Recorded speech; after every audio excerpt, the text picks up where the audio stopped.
Welcome to the channel. We're so glad you're here. If you enjoy this video, don't forget to click like and subscribe to stay updated with our latest content. Your support helps us create more awesome videos for you. Let us know what you think in the comments below.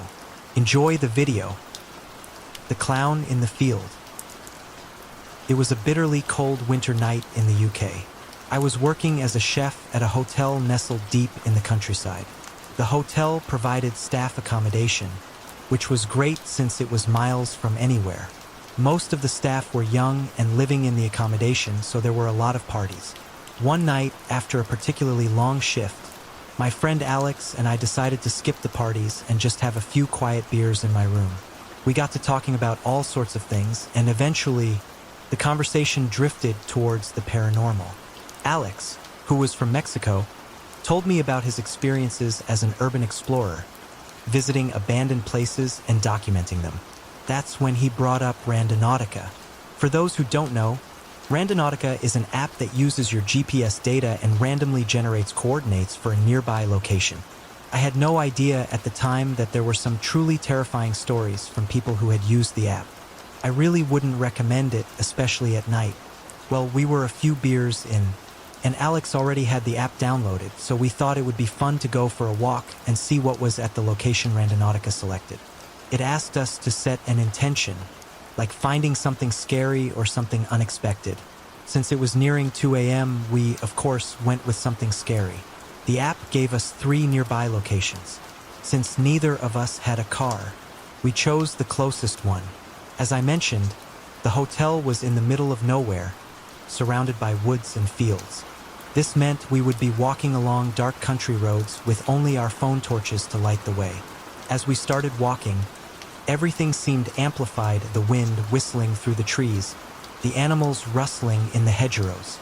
We walked down a hill near the hotel, and towards the bottom, we could see traffic lights illuminating the path ahead. We were feeling quite cheerful, maybe a bit tipsy from the beers, but as we got closer to the location, I started to feel a bit on edge. We crossed into some fields, and that's where things started to get weird. Our path was blocked by a gate. It was padlocked shut, but small enough to climb over. The location was past the gate, through the field, and off to the left. I looked at Alex and suggested we head back, but we both agreed that we had come too far to turn around now. We climbed over the gate and started walking through the muddy field. It was pitch black now, the moon hidden behind clouds, and it seemed to get even colder. It was nearing 3 a.m. We both pointed our torches in the direction the app was telling us to go, and suddenly we saw what looked like an old storage container just sitting there in the middle of the field. "Is that it?" I asked. "No," said Alex. "It's over in that direction," and he pointed to his left.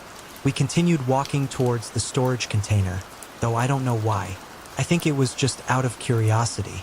We both stopped at exactly the same time, our torch lights illuminating the front of the container. There, someone had spray-painted a clown, a sinister-looking clown. I was frozen. If we had stumbled across this during the day, it would have been scary enough, let alone at 3 o'clock in the morning when we were walking towards the unknown. Alex broke the silence with a nervous laugh. "It's just a clown, bro." I just looked at him. "Yeah, mate, it's just a clown spray-painted on a random storage container in a random field with no one around for miles." After a few seconds, he said, "Let's keep walking." At this point, the hair on the back of my neck was standing on end. Something really didn't feel right. I'm not actually scared of clowns, it's just that I really didn't expect to see that, and something was off. "It's just over there, bro," he said, pointing at a tree line. "Absolutely not," I thought to myself. Not a chance am I walking up to those trees. It was the start of a vast forest that ended at the hotel, nearly 2 miles away. I am not running through the forest and getting lost. If there's something out there waiting for us, I said in a shaky voice. Again, we both agreed not to turn back. We edged closer towards the forest until we could see a small opening. "It's in there," he said. I looked and started walking faster towards it. I didn't want this to be drawn out any longer than it had to be. Something stopped me in my tracks. My blood ran cold. We were at the tree line at this point, and through the trees I saw a light. Someone or something else was there. I knew where that light was. It was the pinpointed location. I turned for what could only have been a split second to tell Alex we were in danger when we heard it, twigs and branches breaking. Whatever it was moving closer. I looked back, even though I knew I shouldn't have, and a tall black figure was standing between two large oaks. I didn't get a better look. Couldn't. My legs just started working and I ran. I ran without looking back. Alex and I were sprinting now, faster than we ever had before. We didn't even know what direction we were heading in. We didn't know how far we ran until we saw the illuminating glow of the traffic lights. We both slowed down, panting and spluttering. It felt like my throat was bleeding as the cold night air hit my face while running, and gasping breaths had cut my windpipe like glass. We looked around and couldn't see anything. Never download Randonautica, and if you ever do, only use it in the day. I later learned that people have gone to locations only to find dead bodies. And some people say it's associated with the dark web. I don't know what that thing was or who they were. I guess I never will. What makes this story even scarier is that I don't think it was paranormal. I think it was a human lurking in the trees, waiting for us. The knocks at the back door. When I was around 10 or 11 years old, back in the early 1990s, my family would send me and my younger brother to stay with our cousins in Mexico every summer. It was always an amazing time. We'd spend hours playing, going to the beach, eating delicious food, and renting movies. We'd usually all sleep in the same room, but on this particular night, an argument erupted between me and my cousins, and they kicked me out. I wasn't too bothered by it and decided to sleep in the living room while everyone else slept in their rooms. I went to bed around 10:30 or 11 p.m. and fell asleep within minutes. Sometime during the night, I don't know the exact time, maybe around 2 or 3 a.m., I heard someone knocking on the back door. The back door led to a storage room that was under construction. A construction crew was coming every day to work on that room, and they were supposed to build a wall and close it up. But at the moment, it was open and anyone could have accessed it. I heard the knocks followed by desperate pleas in Spanish, saying, "Miss, please open. Please open. Please." Like I said, I was sleeping in the living room, which was located at the front of the house, and the knocks were coming from a room all the way down the hall. On both sides of the hall were bedrooms where my aunt, uncle, and cousins slept. I was really concerned about the pleading and wondered if the man needed help, but I was also confused why no one else seemed to hear what I was hearing. I somehow found the courage to get up and investigate. I made my way down the hall and tried to open the door. I twisted the handle several times, but it wouldn't open. All the while, this man continued to plead for someone to open the door. I even tried to talk to him, saying, "Hello, sir, do you need help?" But he didn't respond, just continued to plead. Unable to open the door and getting scared, I ran back to the sofa bed and hid under the covers. Not long after that, I passed out. The next morning, everyone was up. My aunt was cooking breakfast, and my cousins were no longer mad at me. I was ready to tell them about my experience, but I decided to wait and see if anyone else would mention anything about it. To my surprise, no one did. It seemed I was the only one who heard that man and the knocks. Summer came to an end, and I was getting ready to say goodbye to my cousins. The construction crew had finished their work and were sitting around, chatting and drinking beers. We were having one last soccer game when my cousin kicked the ball a little too hard, and it went towards the construction workers. One of the construction men saw the ball coming, picked it up, and brought it over to me. As I grabbed the ball from him, he asked, "Why didn't you open the door for me, little girl?" I was terrified. I bolted back to my cousins. My mom picked me and my brother up shortly after that.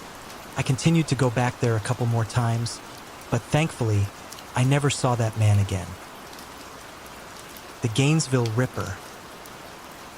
I grew up in an extremely small, rural town in Florida on a farm.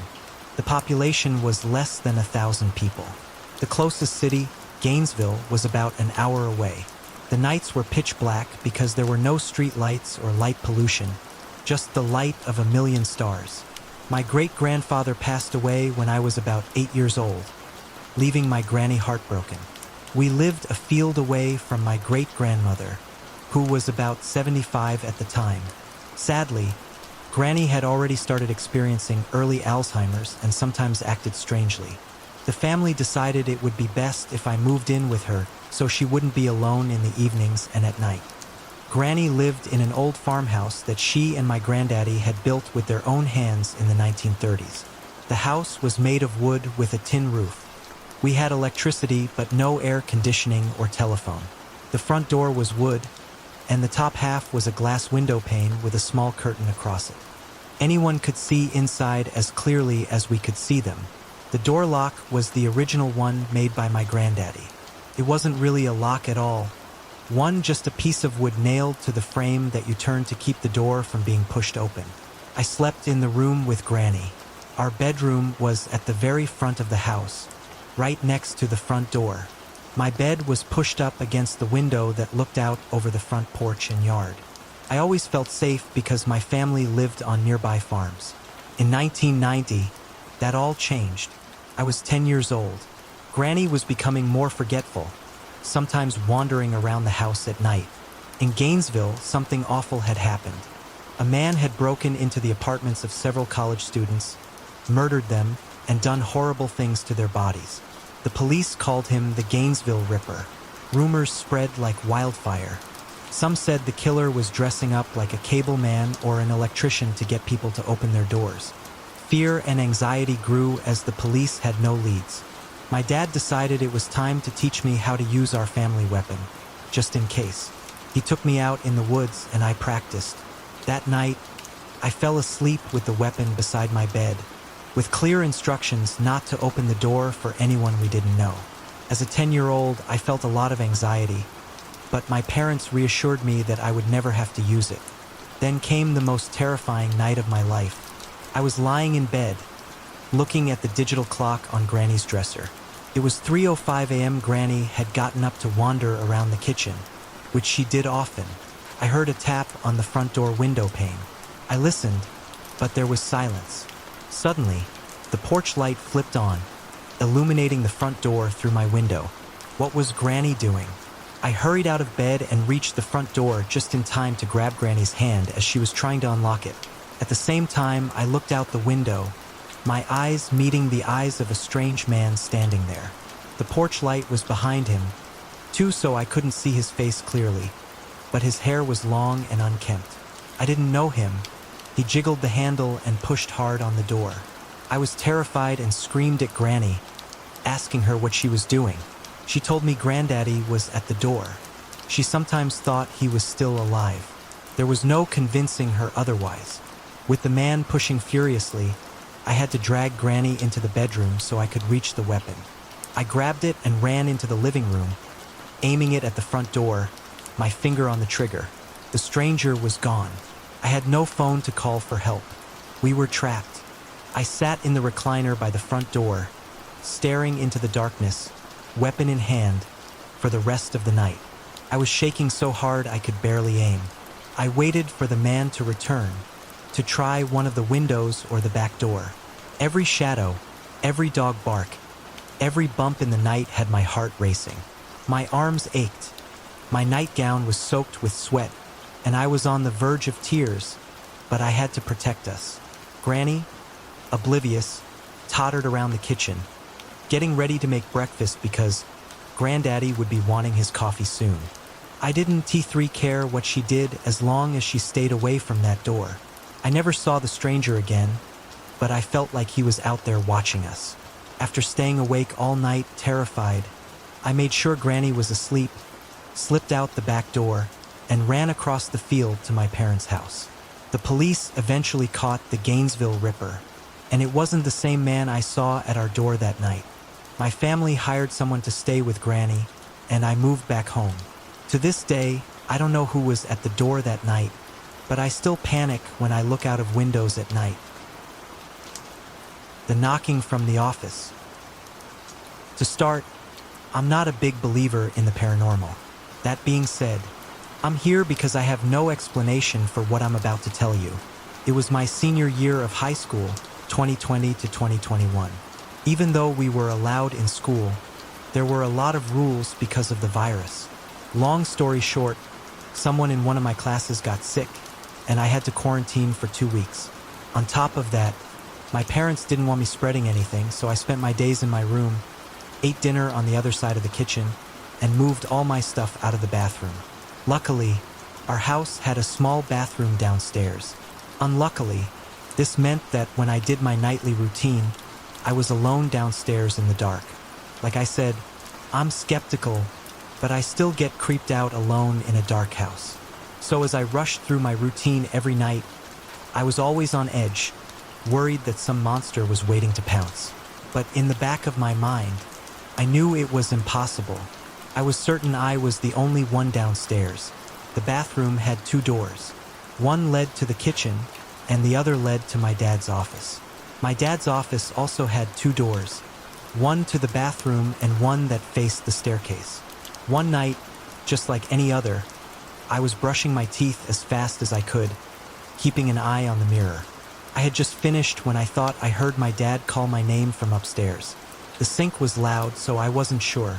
I turned the water off and listened, but I didn't hear anything. I figured I was just hearing things. I turned the water back on and started washing my face. When I turned it off again, I heard my dad call my name again. This time it was clear. I knew it was him, and I could tell he was on the staircase landing. "Yeah," I called back.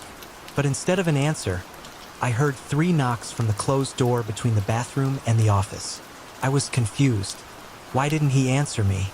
Why was he at the office door instead of the kitchen door? I could have just opened the door, but for some reason, I went the long way out of the bathroom, through the kitchen and into the office. I wasn't even thinking about it. I didn't hear him walk down the stairs or anything. And when I looked into the office, he wasn't there. Needless to say, I went straight to my room and turned on every light. It took me a long time to calm down and fall asleep. All I could think about was staring into the darkness of that office and wondering what might have happened if I had just opened the door. The construction site. I was around 17 when this happened. I was in junior college and had rented a tiny apartment in a standalone building. This building was right behind a construction site, meaning not many people were around, especially at night. I was living with another girl, let's call her Nadia, who was also in college. One day, I had to go to a friend's birthday party. There were about 12 people there. I didn't expect it to be a late night, so I didn't think it would be a problem that my friend wouldn't be able to accommodate me if something went wrong. However, things didn't go as planned. Being young and foolish, I gave in to my friend's request to stay at the party until late. This meant I would be on my own when I went back home since there was no space for me at my friend's place. To avoid going back alone, I brought 2 of my friends for a sleepover, Sarah and Katrina. Our Uber dropped us off in front of the construction site since the conditions weren't ideal to drive to my building.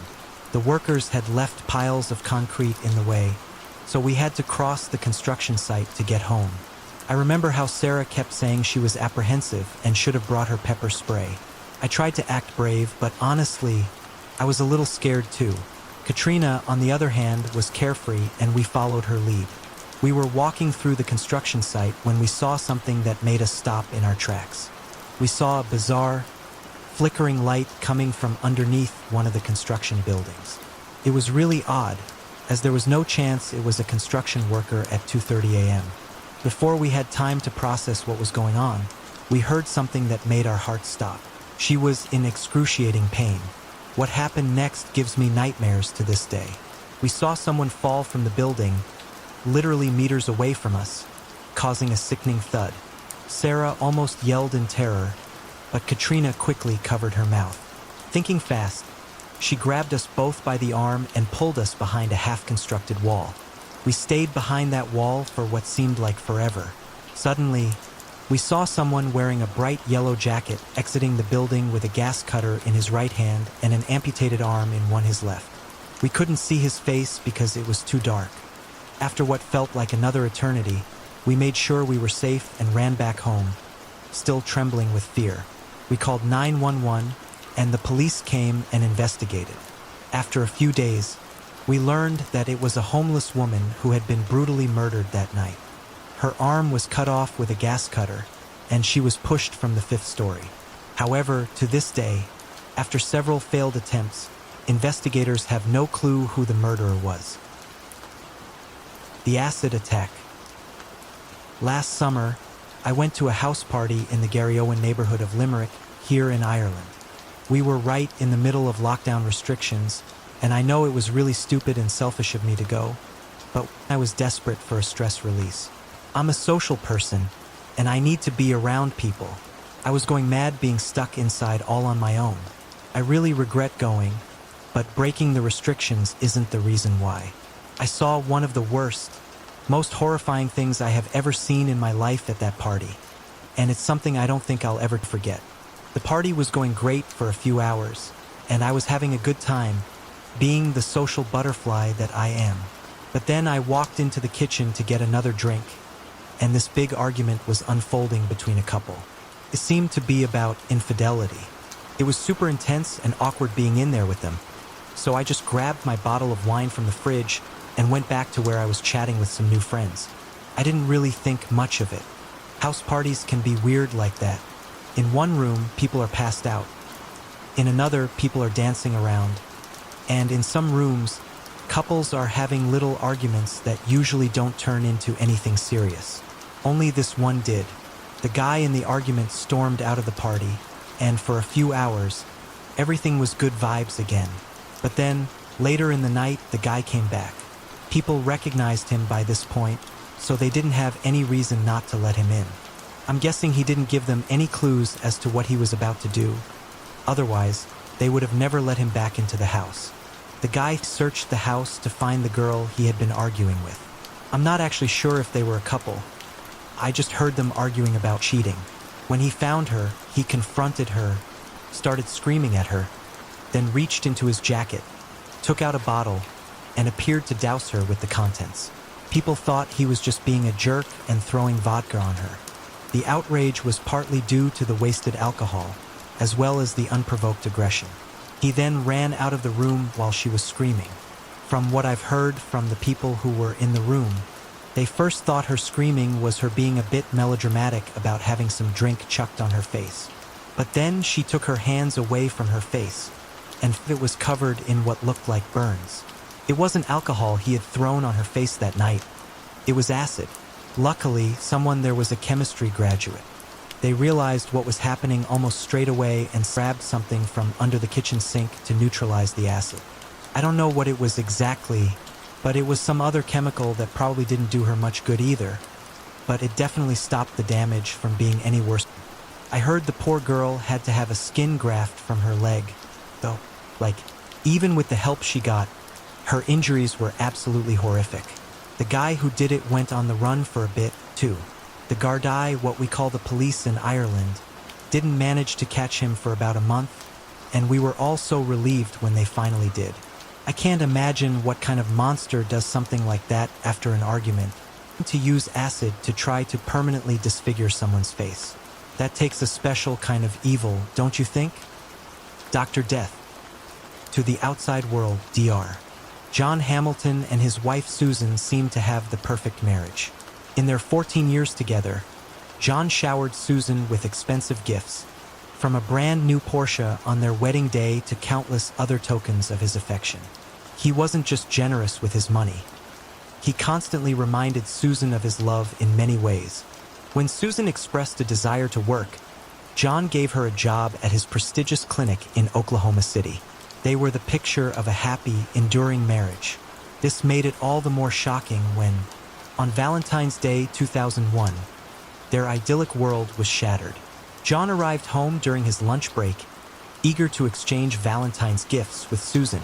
He called her name, but there was no answer. He found her in the bathroom, lifeless, with blood pooling around her. Paramedics arrived, but it was too late. Susan had been strangled with 2 of John's silk neckties, and her head bore marks of repeated blunt force trauma. Her face was unrecognizable. John became the prime suspect. There was no sign of forced entry, nothing was stolen, and there were no fingerprints in the bloody bathroom. A Valentine's card from Susan to John hinted at trouble in their marriage. It read, I bought this 2 weeks ago, so I guess maybe it doesn't seem as appropriate, but I do love you. Have a great day, Susan. 1. The card suggested a recent argument. Police later learned that Susan had discovered John making calls to a topless dancer, and friends said she was considering divorce. To the police, it seemed clear. John had killed Susan to prevent her from taking half his money. At trial, however, many people supported John, refusing to believe he could commit such a horrific act. But then the paramedics who responded to John's 911 call testified. They noted that John's attempts at CPR were incredibly ineffective, almost as if he wasn't even trying. He also claimed to have given Susan mouth-to-mouth, but there was no blood on his face, which would have been impossible given the amount of blood around her head. Suspicion grew. Blood was found on the steering wheel of John's car, suggesting he may have considered fleeing. The prosecution's case seemed to be falling apart, however, when a crime scene investigator, Tom Bevel, an expert on blood splatter, was called to testify. At first, Bevel confirmed that the blood splatter on John's shirt could have come from his attempts at CPR. But then he revealed something that had been overlooked. There were small flecks of blood on the inside of John's right sleeve, a pattern Bevel had seen many times before on the clothing of people who had killed someone with a blunt object. The courtroom was stunned. An expert witness had just testified against his own client. In those few words, Tom Bevel had sealed John's fate. The jury found him guilty of first-degree murder, and he was sentenced to life in prison. John maintains his innocence, but the evidence suggests he murdered his wife in cold blood. He went to work and performed flawless surgeries right after the murder, demonstrating a chilling level of detachment. Perhaps a more fitting name for Dr. Hamilton is Dr. Death. The Gray Figure in the Woods. My name is Lindsay. I'm 19 and live in Pennsylvania with my parents and 2 sisters. We're pretty rural, not much going on out here. I love listening to scary stories, always wishing I had one of my own to share. Well, tonight I got one. To preface this, my older sister, I'll call her Maya, and I have only been hiking once before. We're not pros, but we always bring safety stuff. Pocket knives, flashlights, a first aid kit. So today was my younger sister, Fiona's birthday. She'd never been hiking, and the weather was beautiful, so we decided to take her to this spot we'd hiked before. It's part of the state game lands, open to hikers in the off-season. Not many people know about it, no signs or anything. You walk about a mile into the woods, and there's a small, always empty parking lot. There are 2 trails, marked with blue dots on trees. If it weren't for those dots, you might not even know it's a trail. Probably not the best for newbies, but it's close to us, quiet with nice scenery. So we decided to hike it again since we were somewhat familiar with it. We were excited for a relaxing hike and some cool pictures. We walked from our house to the bottom of the mountain where the trail started. On the way, we told Fiona how beautiful it was. Maya mentioned there could be animals since not many people go there. I figured, sure, it's the woods, but never imagined anything like what I'm about to describe. After 15 minutes, we reached the parking lot. Maya led the way, me in the middle, Fiona behind. We walked up a small, steep hill. Maya got to the top first, and we heard a loud rustling to our left.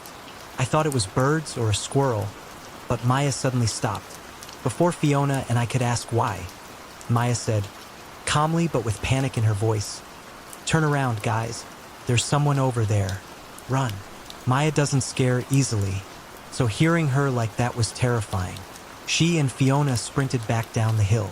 I was still confused, hadn't seen anything, but I heard something. I ran to Maya and Fiona, who were waiting for me. I had a hatchet and a knife on my belt, and I was ready to use them. After we jogged a quarter mile, Maya finally told us what we were running from. She said she looked in the direction of the noise and saw a gray figure hunched over, about 10 feet off the trail. It was tall, at least Fiona's height, 5 feet 6 inches, and looked like it was walking on 2 legs. She didn't stick around to see more, but it was shuffling towards us. I've never believed in monsters or cryptids, but Maya said she had no idea what it was. We don't have any animals in Pennsylvania that match that description. Black bears stand on their hind legs. but they're not gray, and it didn't sound big enough to be a bear. The only other thing it could have been was a human. But why would someone hear us and not call out? Unless they weren't a friendly hiker. Maybe someone living on the mountain or someone doing drugs and afraid of getting caught. I don't know. That seems to be the only logical explanation, but I'm not convinced. When we were almost home, Maya told us that years ago, she used to go to the bus stop with two neighbor kids. They'd talk about a mystery animal they saw in the woods near their house, which is close to the state game lands. At first, she didn't believe them, but one time, she asked their grandmother about it. The grandmother was religious and didn't seem like the type to believe in such things, but she said she had seen it too. Our house is across the lawn from where our neighbors claimed to see this creature. I'm not sure if these two experiences are related, but it's creepy. Could the figure Maya saw be the same mystery animal? Maybe it was a human, maybe an animal. Who knows? But what I do know is I don't think we'll be hiking there again anytime soon. The vanishing gas station attendant. 20-year-old Kelly Bergdove lived with her 4-year-old daughter in Bridgewater, Virginia. She was a popular young woman, loved by everyone in town, especially her husband, whom she'd been with since high school. She was close to her mother and sisters, keeping in touch with them almost daily. Kelly was as wholesome as they come, even working night shifts at a local gas station to help support her family. They weren't struggling, but Kelly wanted to contribute and save for her daughter's future. On the night of June 18th, 1982, something terrible happened in Bridgewater, something that would shock the tight-knit community. Kelly was working her usual night shift at the Imperial gas station on Route 11. She got the job because her 3 sisters had also worked there. The owner thought it would make them more reliable, and he was right. Whenever one sister was sick or couldn't work, another would take her place. That night, Kelly was covering for one of her sisters. Kelly's mom, Rachel, would often call the gas station to check on her daughters, offering to bring food or coffee. When Rachel spoke to Kelly that night, everything seemed normal. Little did she know it would be their last conversation. Around 2:30 a.m., Kelly called the Harrisonburg police. She reported being harassed by a man she described as improperly dressed. She was too polite to be explicit, but it seems he had exposed himself to her. Minutes later, Kelly called again, this time begging for a patrol car. The same man was now calling the station, making obscene threats. Kelly was scared, believing he might act on them. The dispatcher assured her a unit was on its way. But moments later, Kelly called 911 again, panicked and terrified. She demanded to know where the police were, as the man had returned and was sitting in a silver or gray Ford in the gas station's forecourt. The last thing the dispatcher heard was Kelly screaming that the man was getting out of his car and heading towards the station. The police rushed to the scene, expecting a violent confrontation. But when they arrived, the gas station was silent. Kelly was gone. All that remained was her purse. There were no signs of a struggle, no indication of a robbery, no clues as to where she might be. It was as if she had vanished. Kelly's family believed she had been abducted. They insisted that if the man had tried to force her into his car, she would have fought back. The police investigation led them to a nearby convenience store, where a clerk described a man in a gray car matching the suspect's description, but they couldn't track him down. Kelly's sisters revealed that obscene phone calls were common at the gas station, but they never took them seriously. They didn't believe the caller was the same man who had harassed Kelly in person. Strangely, the calls stopped after Kelly's disappearance, only resuming 6 weeks later. When local media contacted Kelly's parents, they made a shocking claim. They believed Kelly's abductor was someone she knew from high school, someone with a history of indecent exposure and obscene phone calls. According to Kelly's sister, he also drove a silver or gray Ford. Despite this, the man was never charged. There simply wasn't enough evidence. There were other suspects, but with no CCTV or DNA evidence, it was impossible to place anyone at the scene. The person who took Kelly remains a ghost. Almost 40 years later, Kelly's disappearance remains a mystery. She was declared legally dead, and despite her family's efforts, there are no answers. The terrifying truth is that Kelly went to work one night and never came home. The bloody farmhand. This happened back in the late 70s when I was a little girl, around 7 or 8 years old. I loved spending time at my uncle's farm. It felt like a stable place in my life, unlike my own home where we moved constantly. My uncle had a full-time job and the farm to run, so when drifters came by, he'd offer them a place to stay and food in exchange for help. One Saturday, my uncle took one of these farmhands, we'll call him Tom, out for dinner at the local restaurant, which was also the bar, gas station, and market. It was a tiny village, with only a church as the other establishment. My uncle returned home without Tom, saying he'd stayed at the bar. Later that night, my teenage cousin Rick came home late and decided to sleep on the living room couch. He'd only been lying down for about 30 minutes when the front door opened. It was Tom covered in blood. Rick knew Tom worked on the farm and might have been butchering an animal, but he couldn't understand why he'd be doing it so late.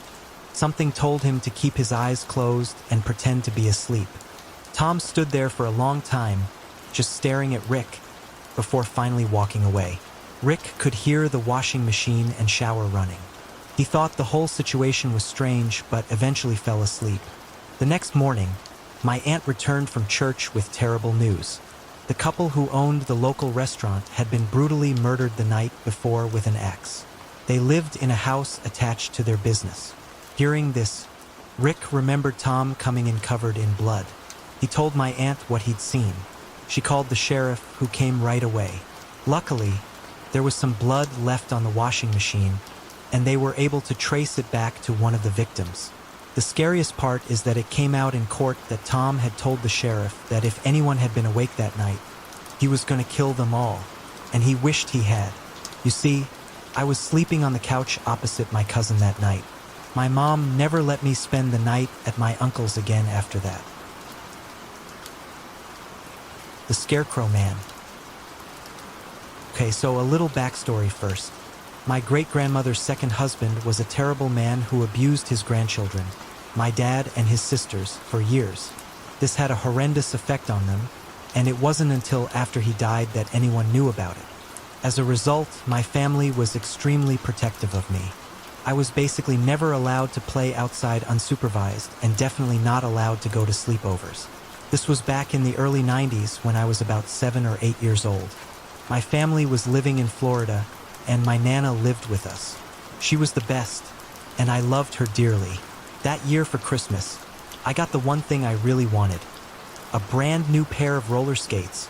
I was obsessed with them and couldn't wait to practice.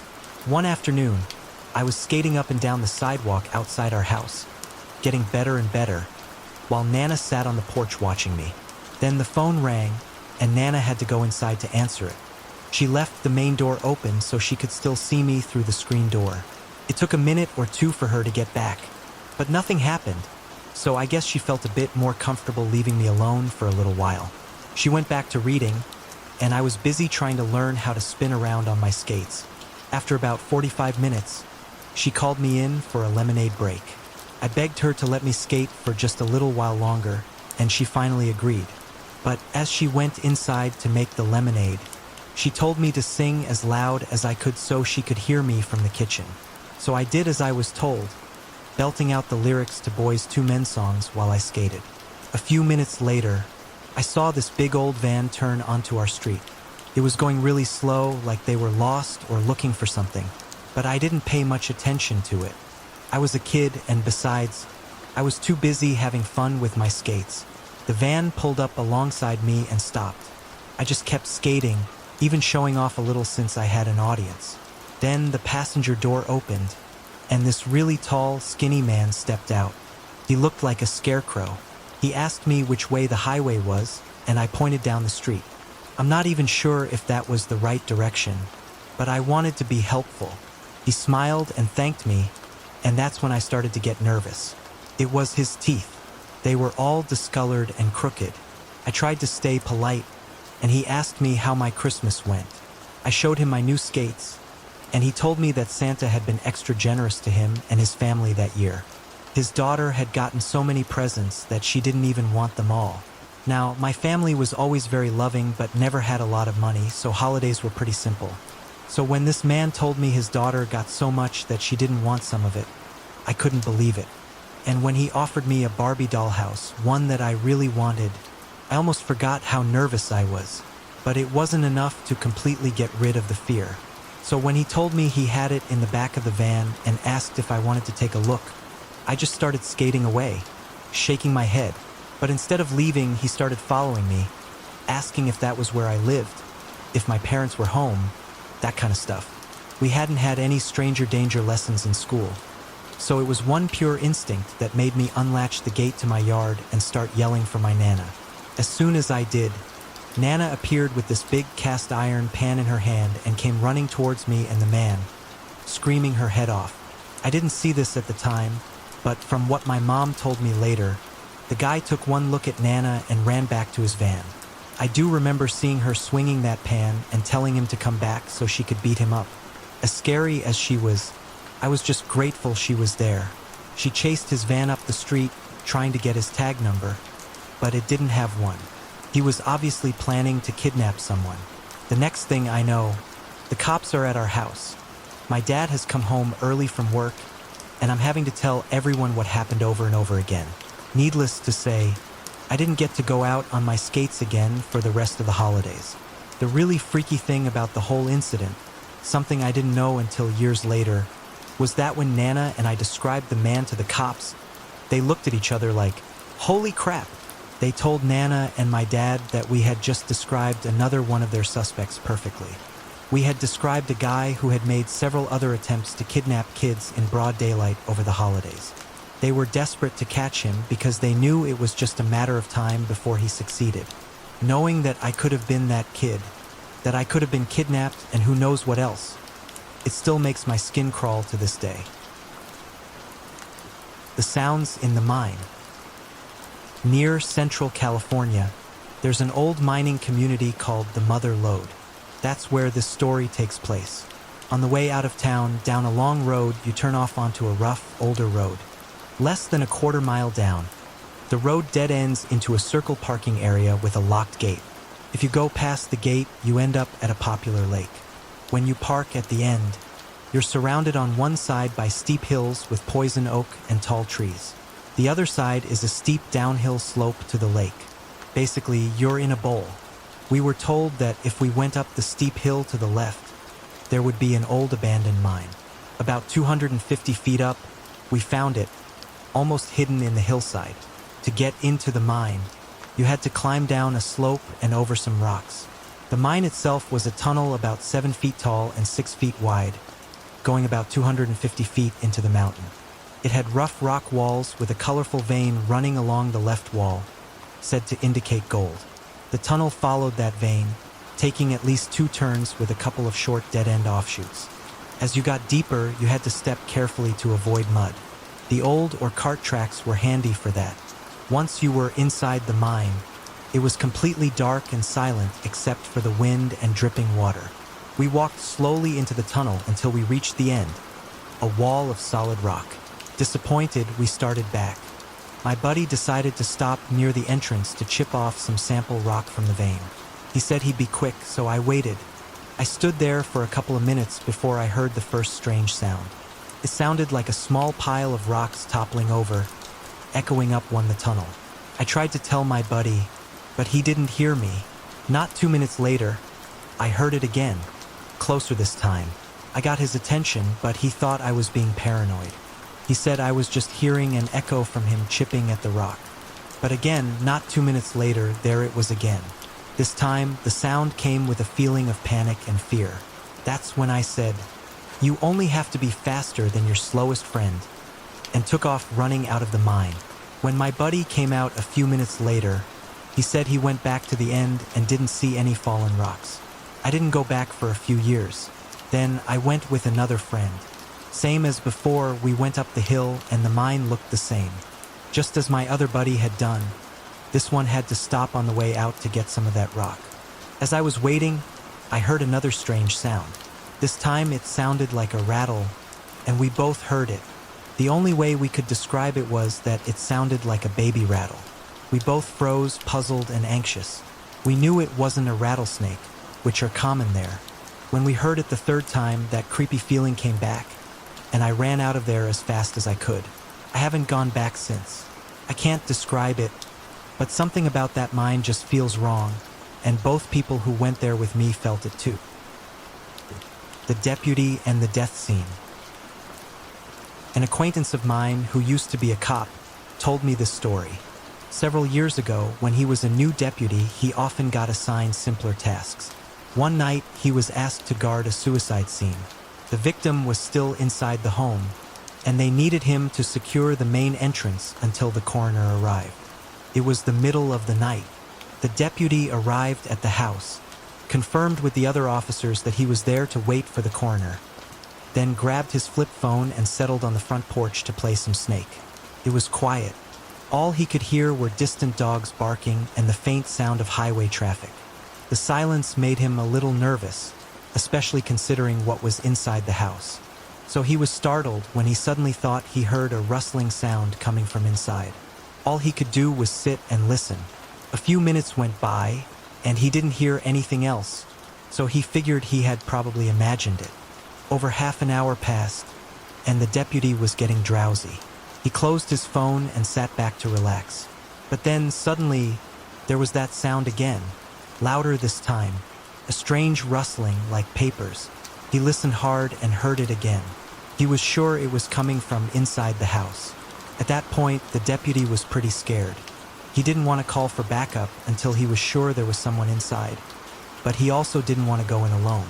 So he stood up, hand on his weapon, and waited. Then he heard a loud sound from behind him and spun around to face a large window by the front door, covered by vertical blinds. As he turned, there was an explosion of movement behind the blinds. The deputy jumped and yelled. His vision cleared, and he stared at the face on the other side of the window. It was a cat. The cat, startled by the deputy's reaction, also jumped and went wide-eyed. For a moment, they just stared at each other before both turning away. Turned out the victim had a pet cat. The deputy later admitted to me that this was one of the scariest moments in his entire career. The Midnight Motorcyclist. This happened when I was camping with my 18-year-old daughter and her friend. We love the solitude of camping, so we often try to find remote spots, no designated campsites or anything. We found this little peninsula, big enough for maybe 3 campsites. It was a Sunday, so we hoped the other 2 groups would leave, and eventually they did. We had the place to ourselves. As night fell, we had a fire, sang songs, made s'mores. It was perfect. We went to sleep, but about an hour later, the girls woke me up. It was raining, and we needed to put the cover on the tent. It was huge, so we all had to help. The wind was blowing, and we struggled, but finally got it covered. Back to sleep we went. Then, at about 2 a.m., a motorcycle, a dirt bike to be exact, started riding in circles around our peninsula. This was a small area, mind you, with nothing nearby but bushes and the lake. There was no reason to be there, especially since it was obvious we were alone. The bike would go up and down, around and around, then stop, never turning off the engine. I just wanted to sleep, so I unzipped the tent and looked out. I saw the rider just sitting there, staring. It was dark, and I couldn't tell if he could even see me, so I went back in the tent. The girls were scared. I told them I was going to give the rider a piece of my mind, but they begged me not to leave the tent. So I settled back in and waited. The motorcycle kept going, circling, revving the engine, idling. This went on for at least another hour. Finally, I'd had enough. I looked out, and he was staring again. I was about to go out and tell him off when I got the chills. He was facing our tent, not saying anything, just staring. I realized I had no weapons, no way to protect the girls. He was between us and the car. I froze, fear gripping me. I stood there for what felt like forever, both of us just staring. It must have been 20 minutes. Then, just like that, he took off. He drove away and never came back. To this day, I'll never know what that was about or if I did the right thing. I'm just glad I never confronted him. My gut told me not to. As for my daughter and me, I think I need to get some kind of protection if we're gonna camp alone again. The home invasion. I was 22 and living in my parents' house in South Africa while they worked abroad. My grandmother moved in with me to help out, as I was a single mother while studying at university. We helped each other out, as she was on oxygen due to a lung condition. Growing up in South Africa, we're taught from a young age to lock all doors and windows at night. Being a private person, I always kept my curtains closed as well. One night, after a long day of studies and being a mom, we locked up and settled in for the night. My son wasn't a great sleeper and would often wake up. Later that evening, he woke me up asking for his bottle. I checked the time, 10 p.m. Something felt off. I felt like we weren't alone. As I looked down the hallway, I could have sworn I saw a dark shadow crawling across the floor. I'm imagining things, I thought, but then I heard sounds like someone coming up the stairs. The railing creaked, and I was about to get out of bed to check when a face peeked around the corner of my bedroom door. "Gran, is that you?" I asked, assuming she needed help with something. I reached for my phone for light, as I had already switched off the TV. Suddenly, a man stormed into my room and grabbed my phone. I was in shock, but I knew what was happening. "Take whatever you want. Please just don't hurt us," I said calmly. He put his finger to his lips and just stood there, as if waiting. Then 3 other men rushed in, all armed, asking question after question. "Where's the safe? Where's the weapons? Where's this and that?" I couldn't keep up trying to answer their questions. Why would I, a single mother with a child and grandmother, have a weapon? I'd never even owned one. They took everything and then demanded my car keys. I tried to play dumb, but they stuck a gun in my 2-year-old son's face and asked again. So I told them where the keys were. After taking what they wanted, they were ready to leave. I assumed they were loading everything into my car. One guy stayed behind in my room. "Give me a kiss," he whispered. "Oh no," I shouted in my mind, trying to stay calm. He reached out and took my hand. Then the others called for him, and as he pulled away, I dug my nails into his hand and scratched. If I was going to do anything, I was going to get some DNA. "Don't scream," they said, and ran down the stairs. I ran after them and screamed for help, but no one heard. They sped off in my car. I stood outside in the darkness, calling for help, but no one came. Felt like hours had passed. No phones, no laptops, no way to contact anyone. They took everything. To this day, those men have never been caught. I wonder if I'd had my curtains open, maybe someone would have seen. I'm 35 now, and since that night, I refuse to sleep without my curtains open and at least one light on. Don't be shy. In 2004, I was a new college graduate starting my healthcare career at a huge hospital, a level 1 trauma center. I worked in a highly specialized area. There were only 2 other people at the hospital with my licensure, so we often worked alone and had to stagger our shifts for coverage. I had the early shift, arriving at 5:45 a.m. Staff parking was several blocks away, and they had a shuttle service. The lot was surrounded by trees, and there was nothing else around. Since I arrived so early, I often had to call the shuttle using a button at the stop, meaning I had to leave my car to call. It always creeped me out because, even though there were parked cars, there were never any other employees around at that time. A few weeks after I started, I found a note on my windshield. It read, "Hot and sweet you are." I glanced around but didn't see anyone. I was perplexed but not frightened. Another week passed, and I forgot about the note until I found a flower in the windshield wiper and another note. "I really love your dimples. I could make you smile." What the heck? I had just moved to this town and didn't know anyone besides my 2 coworkers. I started to feel creeped out, like I was being watched. In the mornings, I would park as close to the shuttle stop as possible, call the dispatch, and then wait in my car with the doors locked. I often imagined hearing shuffling noises in the gravel, and I couldn't see all the way to the dark corners of the lot. When I returned to my car in the afternoons, I carried 1 pepper spray. I told my coworkers about the notes, and they told me to report it to security. I felt a little silly, but I did. Security said they would keep an eye out. I stopped parking in that lot, opting to park on the street closer to the hospital. Things were fine for a few weeks until one day I got another note. This time it was on my car outside my apartment building. In the same handwriting, it read, "Don't be shy." I was so confused. What did this person want? They were following me, and now they knew where I lived. I contacted the police, but there wasn't much they could do. They gave me some safety recommendations and said they would patrol the neighborhood more often. I took a self-defense class and was hyper-aware of my surroundings. It was worse not knowing who I was dealing with. A few weeks later, a woman was found assaulted and murdered in the trees behind the employee parking lot. They caught the guy a couple of days later. I recognized him. He was a contract painter who had been working in my area of the hospital. I had made coffee every morning in the break room, and he would come in to get a cup. We made small talk a few times, but there were never any red flags. Then it came back to me. Sometimes he would call me Dimples. I shivered. "Good morning, Dimples." I was shocked that he had been right under my nose for weeks. I had been totally alone with him on many occasions and never suspected a thing. I don't know for sure that he was the one leaving the notes, but they stopped after he was arrested. Anyway, stay safe out there, guys and gals. The death of Natalie.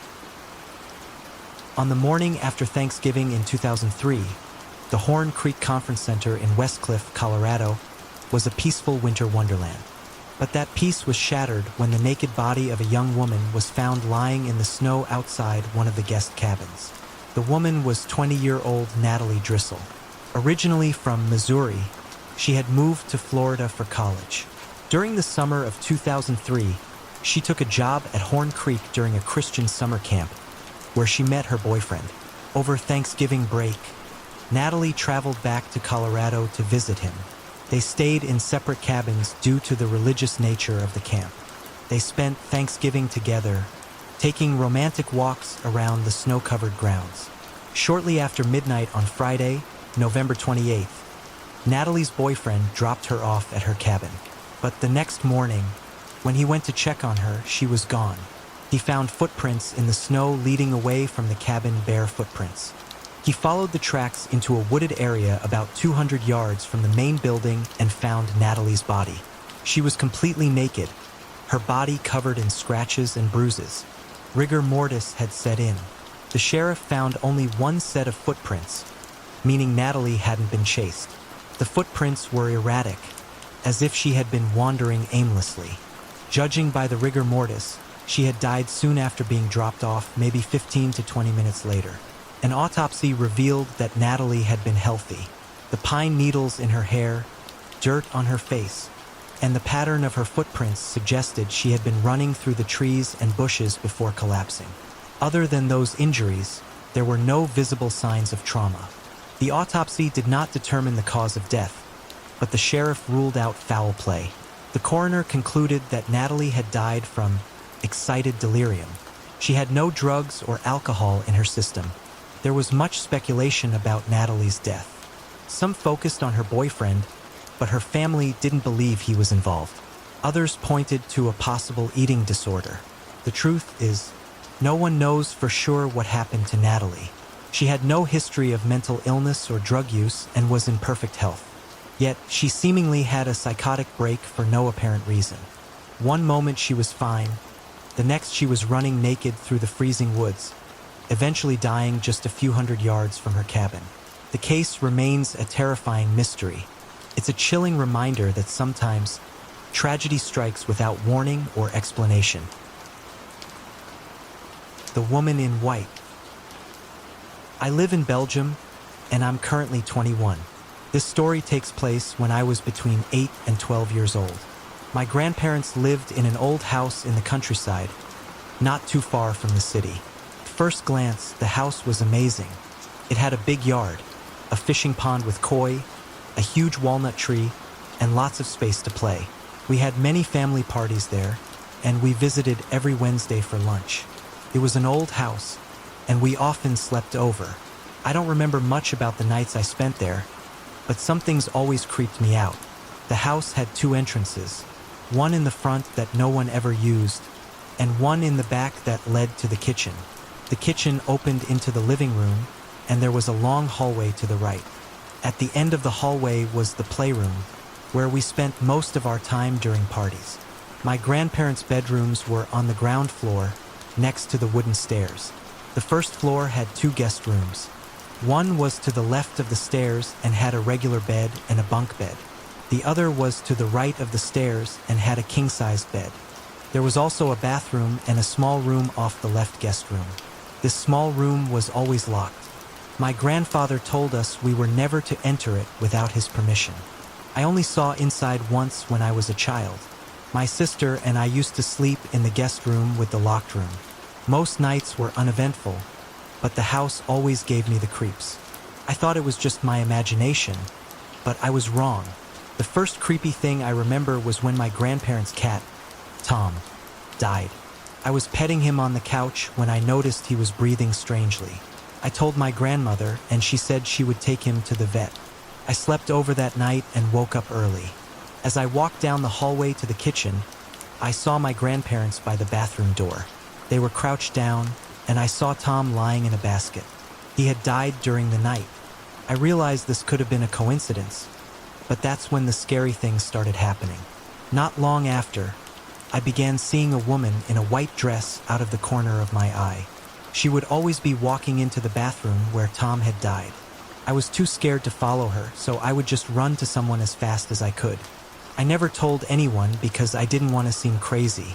I started running down the hallway whenever I was alone. I slept over less and less because I didn't feel comfortable in that house anymore. But there were times when I had no choice. One night, when my sister wasn't with me, I decided to sleep in the other guest room, the one with the king-size bed. As I was falling asleep, I heard tapping on the window. The window was behind the big tree in the yard, so I thought it was a branch. But the tapping continued in a regular pattern. One tap, two taps, three taps, silence. I got up and looked out the window, but I didn't see anything at first. Then I realized the tree was too far from the window for any branch to reach it. I looked around for anything that could be making the noise, but there was nothing. I got scared, ran back to bed, and hid under the covers. But the tapping started again. I started crying and yelling for it to stop. My grandparents came running upstairs and found me very upset. The tapping had stopped. I told them something was outside my window, but of course, there was nothing there. My grandfather let me sleep with him that night. In the morning, they asked me again what had happened. I told them something had scared me by tapping on the window, and they said it must have been the tree. I was too ashamed to argue. A few months later, I slept over again with my sister. This time, we were in the guest room with the locked room. I woke up in the middle of the night to the sound of footsteps coming up the stairs.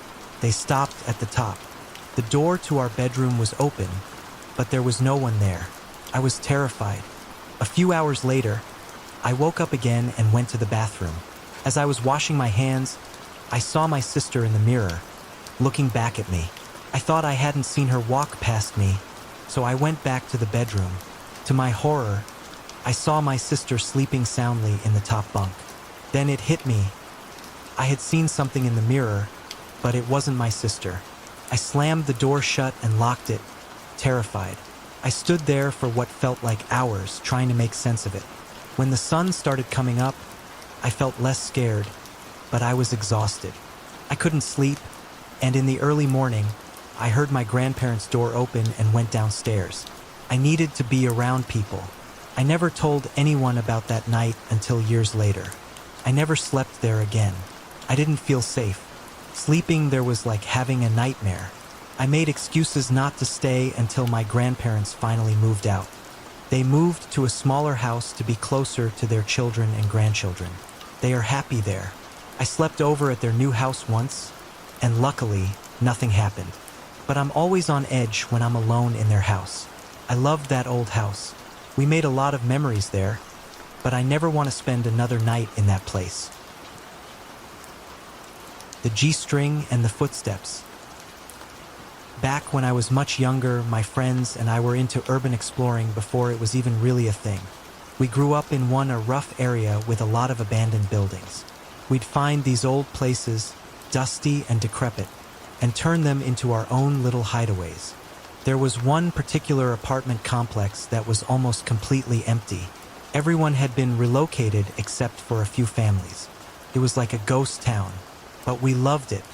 There was this one high-rise that we used to visit all the time. The utilities had been turned off, and it was the middle of winter, so we'd stash cans of cider in the old cupboards to keep them cold. We even started occupying one of the apartments, bringing in an old guitar and other things to make it feel more homey. One night, just after Christmas, about 5 of us went there to hang out, drink, and play music. We were halfway through Bowie's Man Who Sold the World when the guitar string broke. It was the G string, and anyone who plays guitar knows that's a bummer.